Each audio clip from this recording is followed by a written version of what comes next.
5,000 na fuel subsidy para sa mga tricycle drivers dito sa Antipolo City. At kung makikita nyo sa aking likuran, Polino, kung ikukumpara natin noong first day, ay napakarami nung nadagdag or mas puno yung ating venue ngayong araw. Ayan siya, Polino. Makita natin halos lagpas kalahati yung punong mga upuan dito at ang dahilan niyan, Polino, ay nagdagdag nung dami ng mga makakatanggap ng subsidy ngayong araw. Nung first day, 2,000 lamang yung expected. Ngayong araw naman is 3,000. At dito sa venue na aking kinatatayuan, bali 2 rooms ito, Polino. Ang isang room ay ang assigned ay 6 cashiers, habang dito naman ay 9 na cashier. Kaya ito yung mas marami talaga yung volume ng mga tao. And so far, Polino, ang mga natatanggap natin na feedback dito sa mga kumukuha, although mahaba or puno itong venue, ay hindi naman daw ganun katagal yung kanilang inaantay dahil nga nagkaroon na ng pre-verification at nag-text message na 2 days before yung kanilang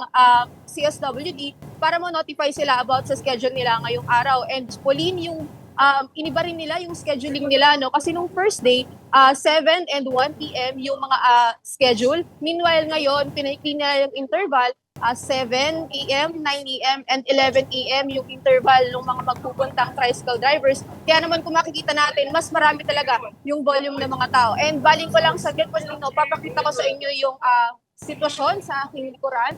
And dito sa aking harapan, Polino, makikita nyo may mahabang pila dito.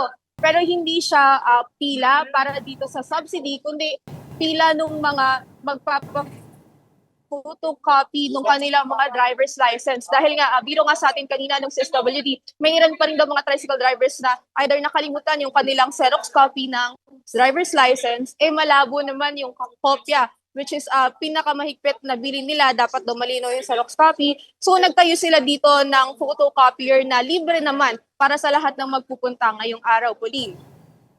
Well, thank you very much for that report.